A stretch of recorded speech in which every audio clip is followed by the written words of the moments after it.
What comes to mind when you hear the word sultan's wife? Perhaps luxury and magnificence? Numerous servants ready to fulfill any whim?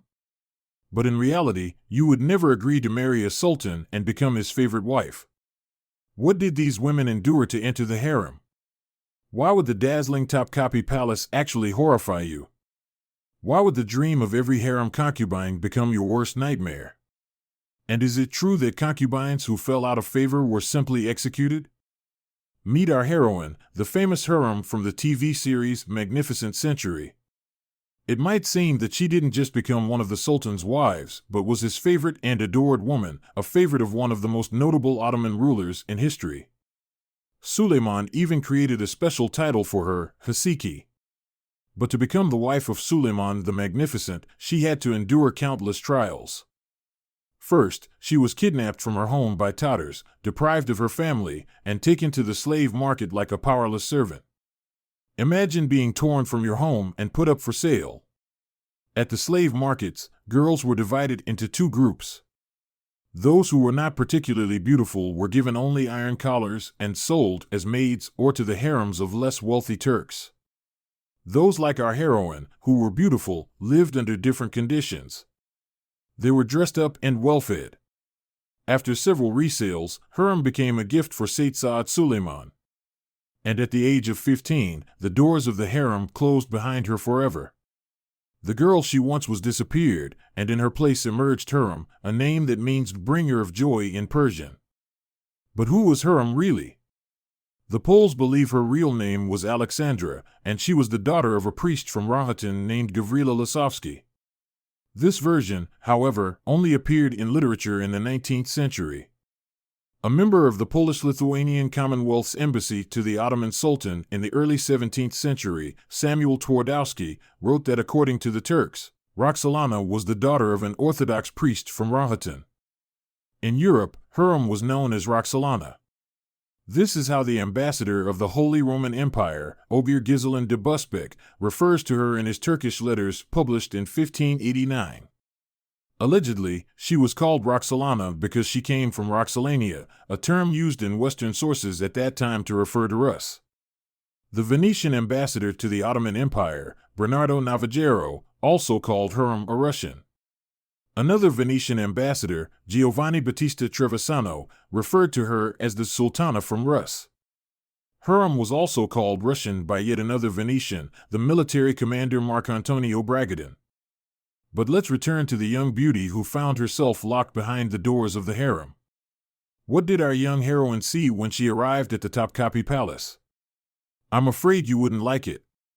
This was not the appealing place depicted in Magnificent Century. In reality, the Topkapi Palace was a terrifying place. Severed heads hung from two columns, and a special fountain was provided for executioners to wash their hands after the routine executions that took place there regularly. In the inner courtyard of the palace, during the frequent purges of those who fell out of favor, entire mounds of tongues were piled up. In the Topkapi Palace, not only officials, servants, and concubines, but even members of the Sultan's family lived under constant threat of death. Since spilling royal blood was forbidden, they were simply strangled. Even for the Sultan himself, life here was far from sweet. The atmosphere in the palace was poisoned by intrigues. Everyone fought for power, courtiers, servants, and, of course, the harem's inhabitants. Perhaps the most challenging thing for a modern person would be the fact that you could never be alone here. All of this applied equally to the Sultan's wives. They spent their entire lives within four walls, surrounded by a multitude of servants. They could only leave accompanied by numerous maids and assistants. Sultan Ahmed III complained to his Grand Vizier, "If I move from one room to another, 40 people lined up in the corridor.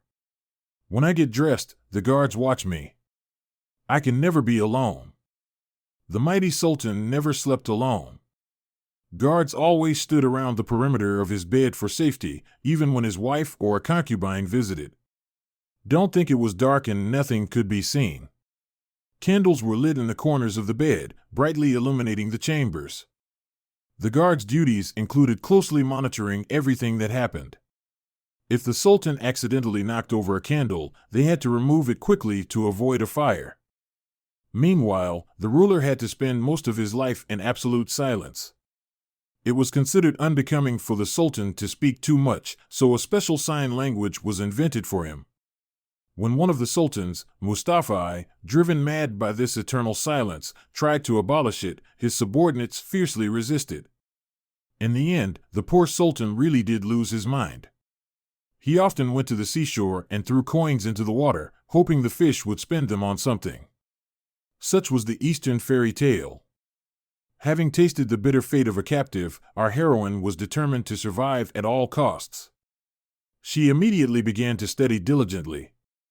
If you think that concubines spent their days idly waiting for the sultan to call them to his bed, you are mistaken. They worked hard, cleaning and maintaining order. They also had to go through a course of study, not just the simple skills you might imagine, but also learning the Quran, poetry, and much more. Who was all this effort for? Let's finally meet Sultan Suleiman. He was called the greatest sultan of the Ottoman dynasty, and it wasn't just flattery. He implemented extensive reforms, and his conquests significantly expanded the borders of the Ottoman Empire. Under his rule, the empire reached its peak. You'd think it would be easy to know what he looked like since many portraits of him have survived to this day. These portray a man with European features, not exactly handsome, but reasonably pleasant. However, in Islam, depicting living beings is forbidden, so all these portraits, along with those of harem and their children, were never painted from life. This means they were quite far from accurate representations. Accounts from European diplomats who saw Suleiman during his lifetime and notes left by his subjects directly contradict each other. After analyzing all the material, historians concluded that while Suleiman the Magnificent was somewhat more attractive than his father, Selim I, he could hardly be called handsome. His appearance, to put it mildly, was an acquired taste.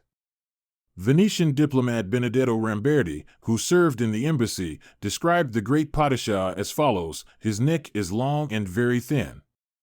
Other parts of his body are disproportionately long, poorly shaped, and stitched together.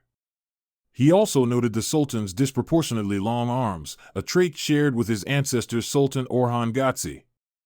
This lack of proportion and disjointed appearance was further detailed in another diplomat's report, stating that the Sultan was pale with an unhealthy complexion. Our familiar Benedetto Ramberti even mentioned that his face was dark, with a grayish hue, almost as if it were smoked. And most notably, this handsome man had bad yellow teeth. Considering the Ottomans' love for sweets, this isn't surprising. But that's not all. His otherwise dull face was dominated by a huge nose.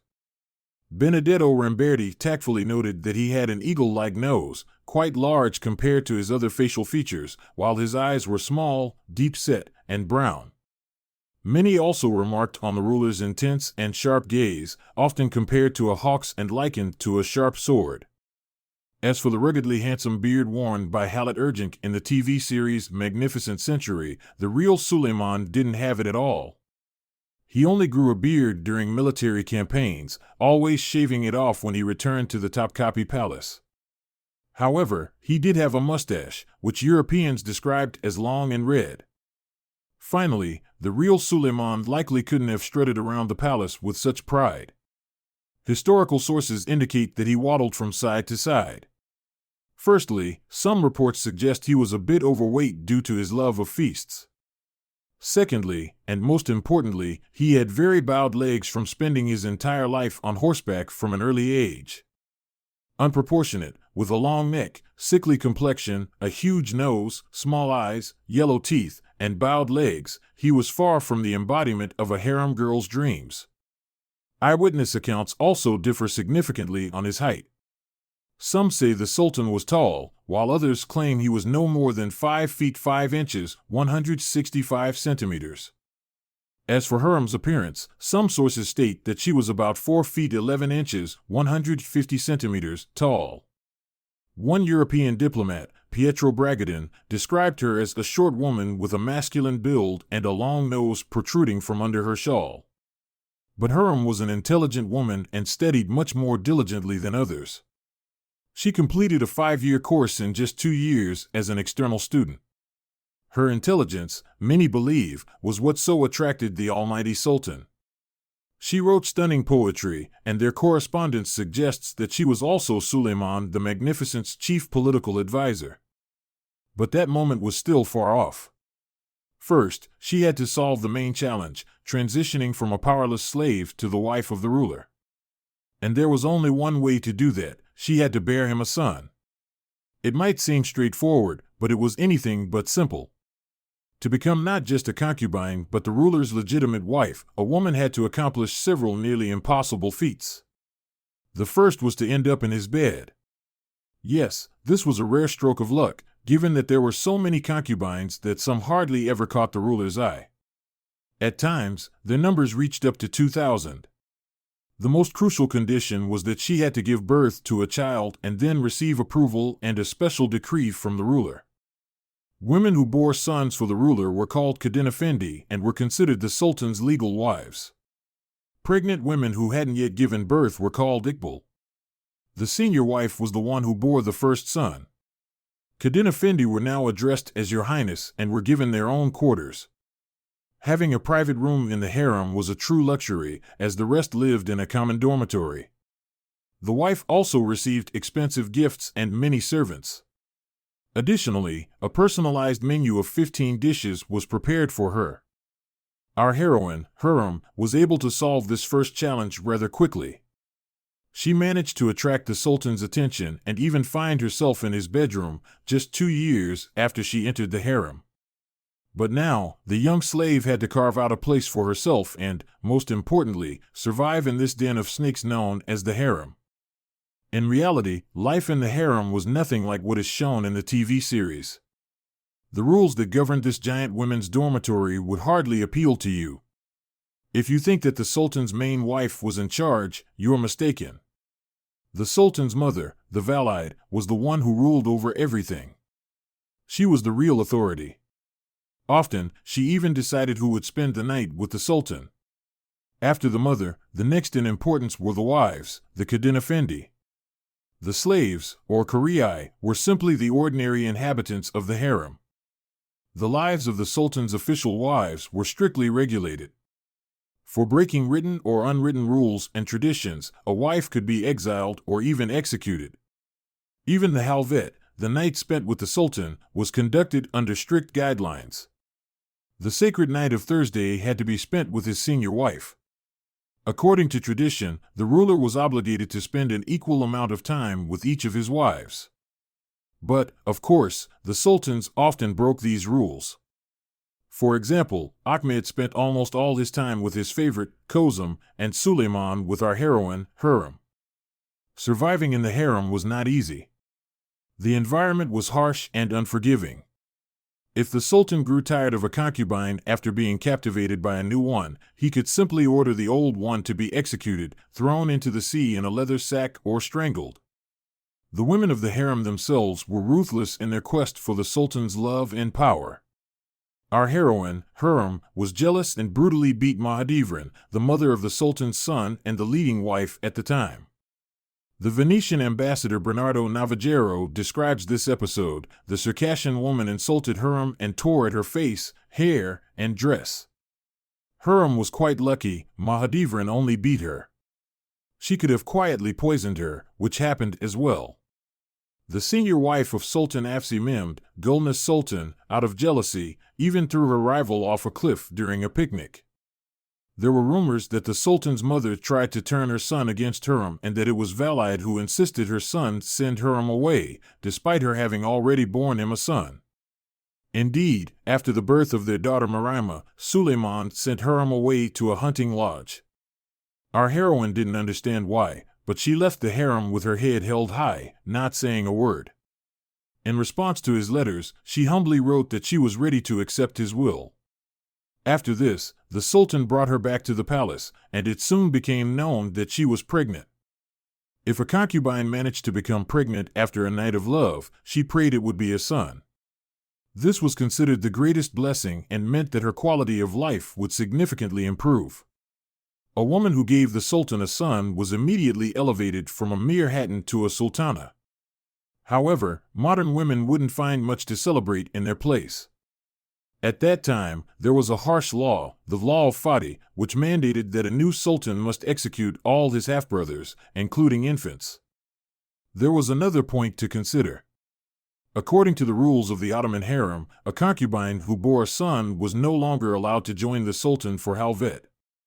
They would become sultanas, receive luxurious gifts and separate quarters, but unless they were among the favored wives, they lost the right to see the sultan again.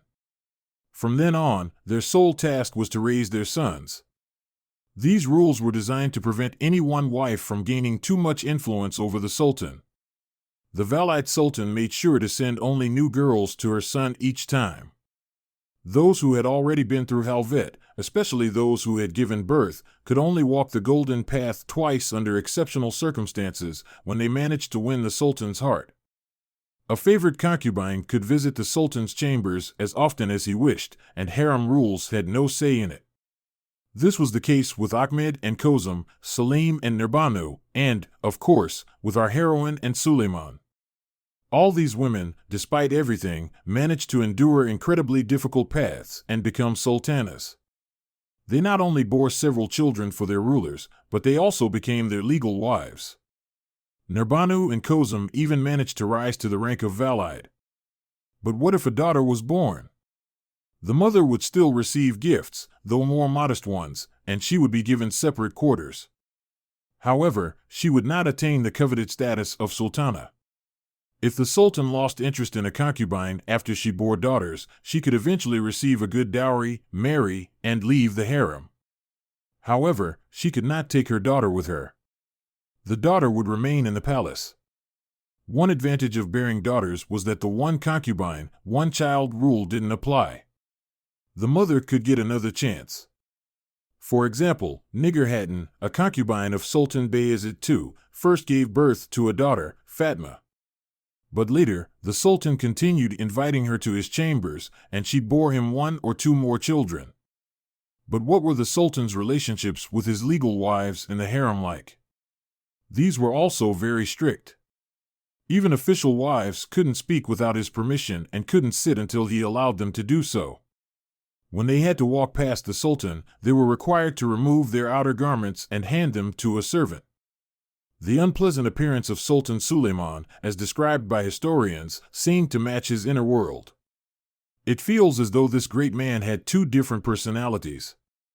One wrote magnificent poetry, patronized poets and artists, and helped the poor. The other was cruel and corrupt, with little concern for the tears and blood of innocent people. He executed his own son under Hurrem's influence and then his closest friend, Ibrahim Pasha, despite having sworn in his youth that he would never be executed. He also treated women harshly. According to legend, he ordered about 500 prostitutes to be drowned in the Bosphorus. While this might be just a legend, historians assert that the writers of the TV series Magnificent Century significantly softened the true customs of that era.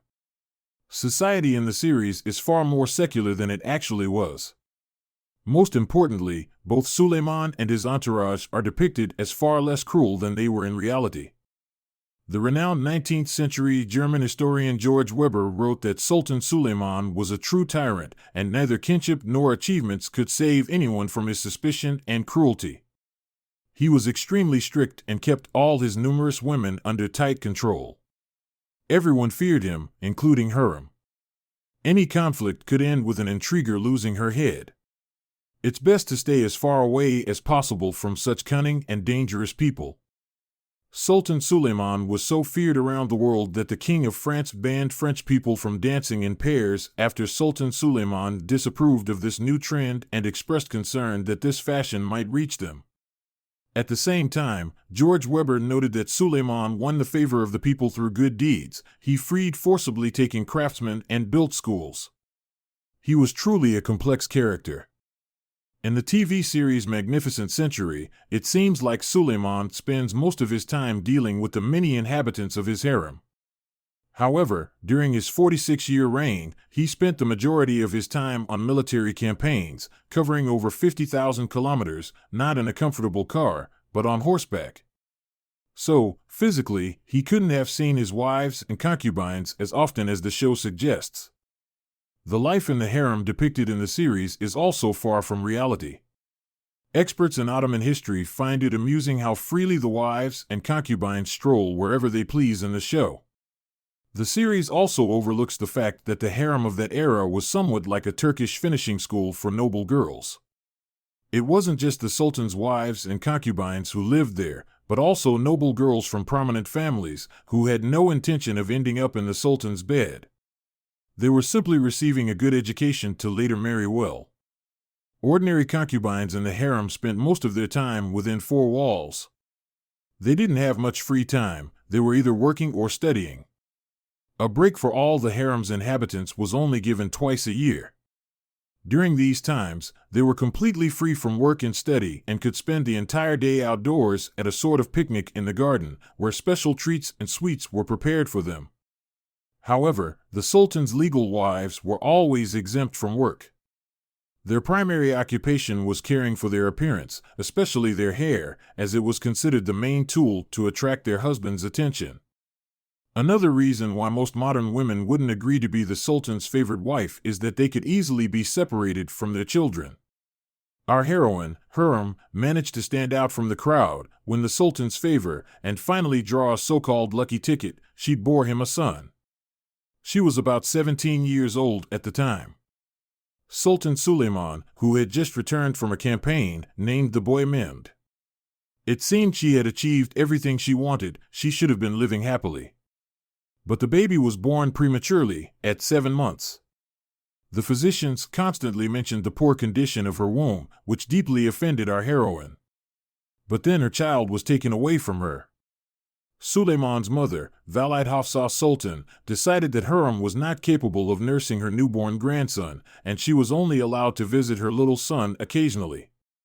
Imagine how difficult that must have been for a mother. And as if that wasn't enough, Hurrem still had to share her husband with a slew of other contenders for his heart and bed. Suleiman's mother played another cruel trick on her.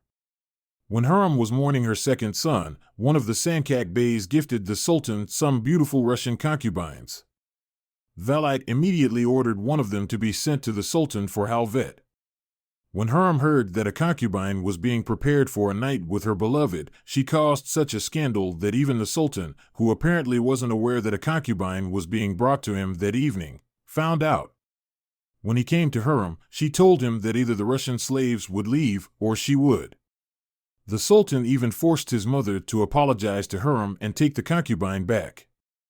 It was only after Suleiman's mother's death that Hurrem was able to secure her position in the palace and achieve the unthinkable. The slave girl officially became Suleiman's wife. All the traditions of the Ottoman court were against this. Nevertheless, their wedding took place, and it seems it was incredibly lavish. Hurrem's unique status was also reflected in her title, Hasiki, a title created by Suleiman specifically for her. At first, Hurrem kept everyone away from the Sultan herself.